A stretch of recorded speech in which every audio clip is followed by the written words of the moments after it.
Welcome everyone to the Larsonland podcast. I'm your host Sawyer Hill, and I'm joined as always by my co-host Dylan Bradshaw. We come in here every single week and talk about all things involving the 2021 NASCAR Cup Series champion, Young Money Kyle Larson.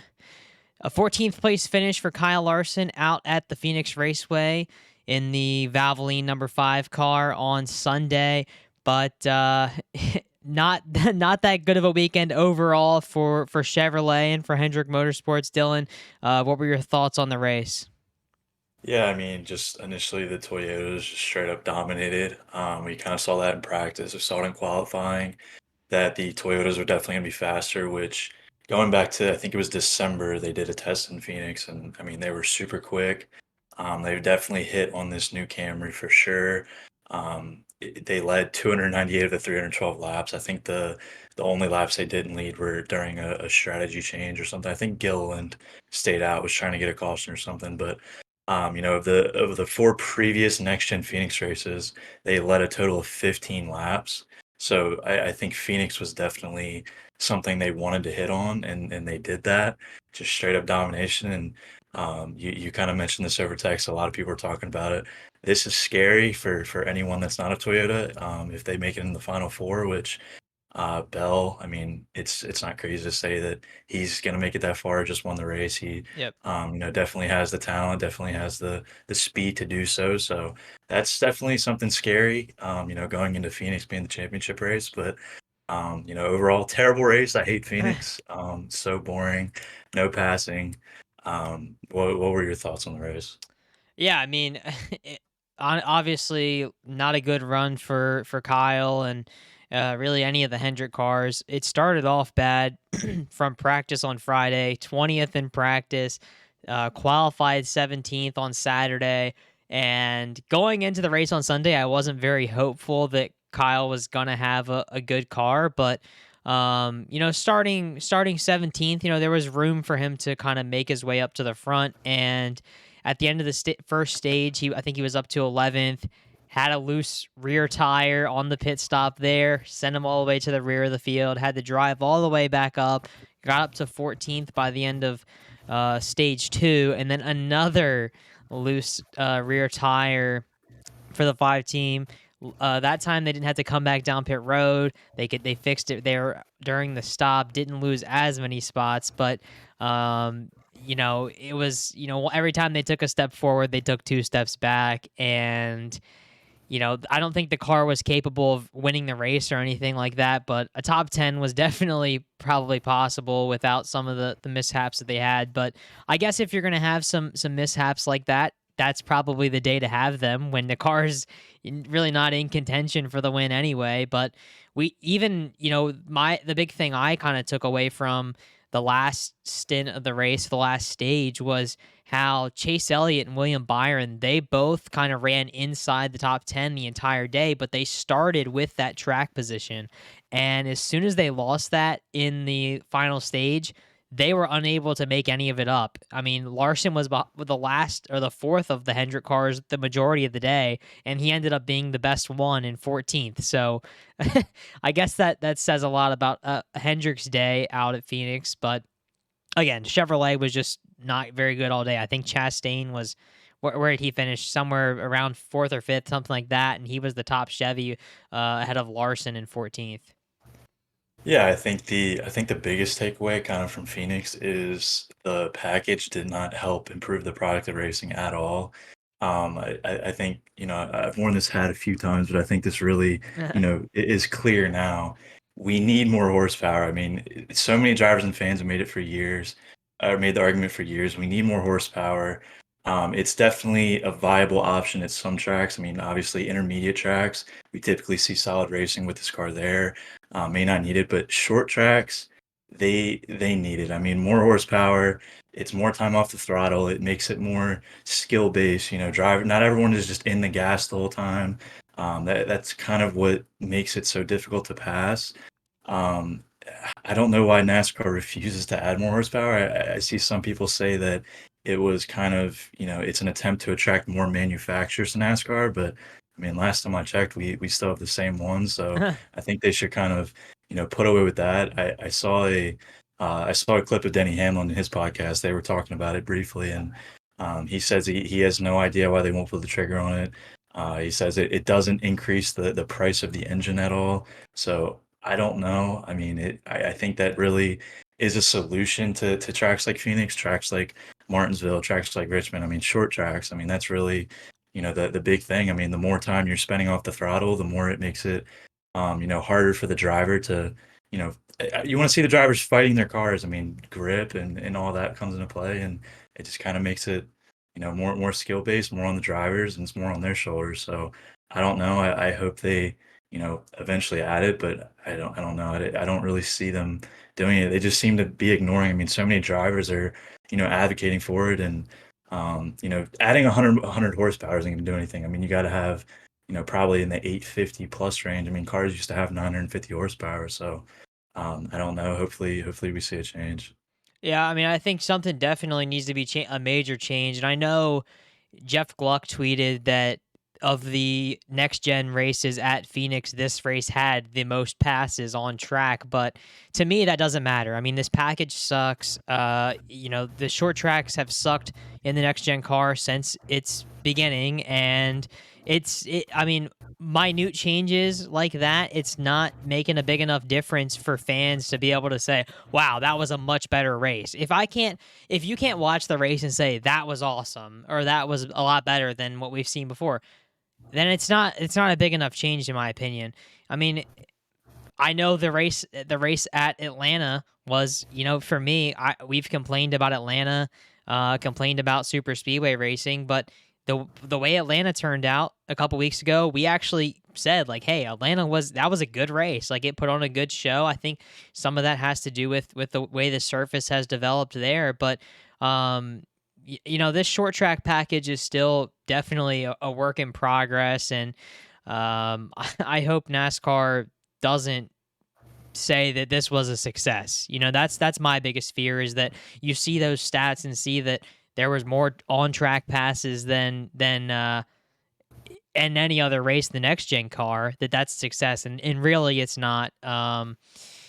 And it worries me because Phoenix is the final race of the year, and that's why this race is so important. It's kind of demoralizing for the Chevrolet teams as they look forward to the rest of the year, knowing that this race, this same track that they just sucked on, is going to be the final race of the year, and it's going to ultimately decide who wins the championship in 2024. So for me, when I look at Phoenix, I don't like it as a track, and I know you don't either, but I think I think what's bigger than that to me and not talked about enough is the fact that our championship race in the Cup Series is decided at a track that everybody gets a look at prior to that final race of the year. Whereas when it was Homestead, that was the only time that the cars would go to Homestead, the series would go to Homestead. It was interesting because of that. Now it's like, oh God, we're going back to Phoenix. Yeah, and I think some of it is why it's kind of put under a microscope so much is because it's a championship race. Maybe Yeah. maybe everyone just wouldn't be so critical of it if we just had it, once a year, like the spring race, and the crappy racing track sucks, but only could see it once. But to have it decide your entire season in the final Yep. four, and it's just I don't know. I hate it. It doesn't. Nothing's really improving with it, and now it's even worse because Toyota seem to figure it out. So, I don't know. I don't know if we'll see. We kind of talked about after the Vegas one. Hendrick, Chevrolet's won the whole season so far. Chevrolet's back where they started, but now that Toyota, they completely dominated this Phoenix race. I'm curious to see, whether or not, they'll continue this pace throughout the season at tracks they, may have not succeeded at in the past. But, like I said, Phoenix was really, it seemed like it was kind of a staple for them to try to figure it out, and they did. But we're going to Bristol this week. Larson picked up a second place finish there last year in the fall race. The Bristol night race actually started last and made his way up to second, so impressive stuff there. But Hamlin won the race. Wouldn't be surprised if we see the Toyotas fast there again. Their Toyotas just seem to have a lot of momentum after this Phoenix race, I would say. So going to be interesting, seeing it in the daylight on the surface. We haven't seen it in a few years. after Bristol Dirt. So, going to be interesting to see. Yeah, no, I didn't even really think about that, but yeah, this will be a race that starts at 3:30 p.m. Eastern time, so it is going to be during the daylight, and obviously with the time change, it's going to be light out longer for that race. So that's going to be interesting to see, how on the day in the daylight what the track's like, and maybe throw something a little bit new at the teams. But it is important to point out as well, this race is not going to be under the short track package. Bristol is under the same package as the mile and a half tracks, the intermediate style tracks. So hopefully the racing is a little bit better. I mean, I can't remember vividly how good the racing was or was not in the fall, but you were there for that one, so I guess you could probably speak on that a little bit more than I could. It was kind of a mess though, because the rain was on and Yeah. off. I mean, you really couldn't. I mean, for a while there, the guys just, they kind of got on a run, and the rain just interrupted it all. So, I don't know. I mean, Larson, he obviously succeeded pretty well. It came from last to Hmm. all the way up to second, but like we just said, it's probably going to be a completely different environment being in the daylight, completely different track conditions, different tire wear, all that. So, it probably can't go off that too much, but Larson obviously has had success there in the past. Got the win there in 2021. That was a huge race. Love that race. Probably one of my favorite races, to Oh yeah. memory. But yeah, I mean, I'm looking forward to it. Curious to see it. Practice and qualifying. Obviously wasn't too successful here at Phoenix in practice qualifying, which I didn't catch it. You said Larson had like a little, mistake in qualifying or something at Phoenix.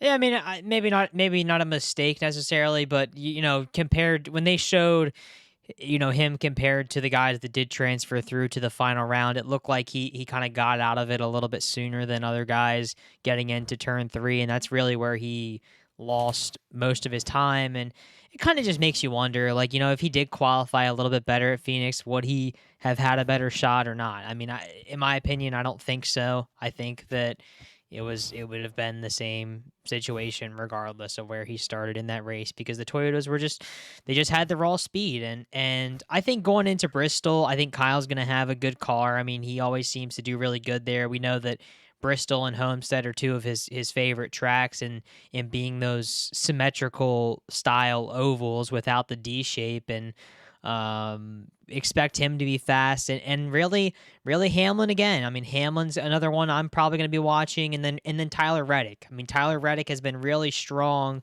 the last couple of weeks without finding victory lane. So he's the guy that I'm kind of like, he's knocking on the door of finding victory lane. And I expect, I mean, the other 100 cars to be good as well. I mean, I was surprised, Chase Elliott ran inside the top 10 and had a decent race at Phoenix until the end. And he's shown flashes at times of being really good at Bristol too. So it would be cool to have him up front as well. Yeah, it's going to be interesting to see. I'm excited. Finally, like I said, having Bristol back. The dirt surface is gone. Love to have it two Yeah. times on the schedule. I mean, this is kind of talking back with Phoenix in the championship race. Make Bristol a championship race. I mean, it's a track everyone loves. The product of racing is pretty much always good there. No complaints. Just I don't know. They just need to get a more competitive track on the schedule for championship. Which did they? I can't remember. Did they schedule Phoenix again for next year too? I think so. I don't even know. I just it's just so frustrating at this point. It's gonna, you get so used to NASCAR doing the same thing over and over again every year, and eventually you just become numb to it until you get tired of watching. But hey, I mean, I agree. I feel like Bristol would be a perfect race for the championship. I mean, it's not just shown to be, it's not like with Homestead. As a Larson fan, you say that you want that to be the final race of the year, and yeah, obviously it's probably one of his best tracks. But I think a lot of drivers are good at Bristol. I mean, I think even you could argue at Homestead. I mean, Reddick, he's really good there too. So it's not just Larson that's good. And I say it all the time. I think they need to have some sort of, they need to rotate the final race every year between 3 or 4 tracks, or they need to restructure the playoffs so the final round is 3 races long instead of just being the one. I think those are your 2 options when it comes to kind of fixing that problem at the end of the season. Yeah, I mean, I like the idea of cycling it because, kind of like you mentioned, I mean, having Phoenix as a championship race, I mean, the guys that or sorry, like what you said with only having it one race a year, like how Homestead used to be. I mean, what we had at Phoenix. I mean, going into the Final Four this year, we're basing it completely off of what we saw just now at this race. And Mhm. I mean, the teams they have their setups, they know what to do, they know what they need to improve on, and I mean the complete domination that Toyota just had. It doesn't leave the Ford and Chevy teams very hopeful. Come Final Four time. Yeah. So it'd be nice to kind of have a track that kind of surprises you, so one that cycles up and you kind of don't have something to really completely base off of the previous year. But they decided to bless us this year with more super speedways in the playoffs, so we definitely have that to look forward to. That's going to be an exciting time. But hey, I mean, at Atlanta, I mean, that was a very good race, like we said. And maybe we can see it even better one. I mean, as the track ages even more, maybe that's going to be better come end of the year. We'll Yeah. see. But hopefully, as Larson fans, we just survive those super speedways, because that's gonna be tough come playoff time. Yeah, I think it's going to be interesting to see how the style of racing develops at Atlanta as time goes on. I think it's going to be interesting because so far it's gotten better, and I've been surprised by that. So looking ahead to upcoming events for Kyle Larson, obviously Bristol with the NASCAR Cup Series this week, and nothing really else that is scheduled in terms of dirt stuff until after Martinsville. So kind of a couple more weeks of cup stuff, and we have the doubleheader with Coda next week or the week after Bristol, with the Xfinity car on Saturday and the Cup Series on Sunday. But besides that, that's pretty much it for Kyle this week. Just Bristol and hoping to turn things around from this past weekend at Phoenix. Yeah, not too much to talk about here when we don't have dirt. We try to Yeah. expand as much as we can on NASCAR. Kind of had the horsepower debate, but it's just kind of tough when we have these rough days. But could have been worse. P14 finish. It's nothing to be super proud of. But I mean, it could be worse. Could be walking away with DNF or something like that. So team knows what to improve on. Come fall at Phoenix, but. Looking forward to Bristol. Kind of put that race in the rear view, and hopefully get some good racing here as the weeks progress. Absolutely. So let's wrap up the show with our random Kyle Larson race of the week. This week's race comes from September 17th, 2011. For some reason, I'm just putting these all of Kyle's races in a random generator that I have made up, and it keeps on coming up on September races. So September 17th, 2011 at Spoon River Speedway with the POWRi National Midget Series. Piloting the KKM 67 machine, Larson started on the outside, front row in the main event, taking the lead on lap 1 and cruising to the victory for the 17th time in 2011. I did find a video of that race, so as always, I'll be putting that down in the description of the YouTube version of the podcast, so you can check that out. But Dylan, if you don't have anything else for today's show, I think that is everything. Yeah, I remember that race vividly. I was 10 years old. Remember that like it was yesterday. Um, that should pretty much wrap it up. Appreciate all the support as always. Across all social media, Twitter, Facebook, Instagram, all the support. It's always appreciated. All the listeners of the podcast, YouTube, be sure to drop a like, share the podcast. If you enjoyed it, maybe drop a comment, your thoughts on anything we may discuss this podcast, anything NASCAR could maybe do to improve the style of racing. I mean, would love to hear everyone's thoughts on the matter. But yeah, I mean, with that being said, we'll see you all in the next video. Yep, as Dylan said, thanks again, everyone, for tuning in and listening to today's show. We'll be back again next week to recap Bristol and any other news that may come about. Like Dylan said, drop a like if you're on YouTube, and on Apple Podcasts if you're listening. Please follow our podcast so you don't miss a thing. Hope you guys have a great rest of the week, and we will see you in the next episode.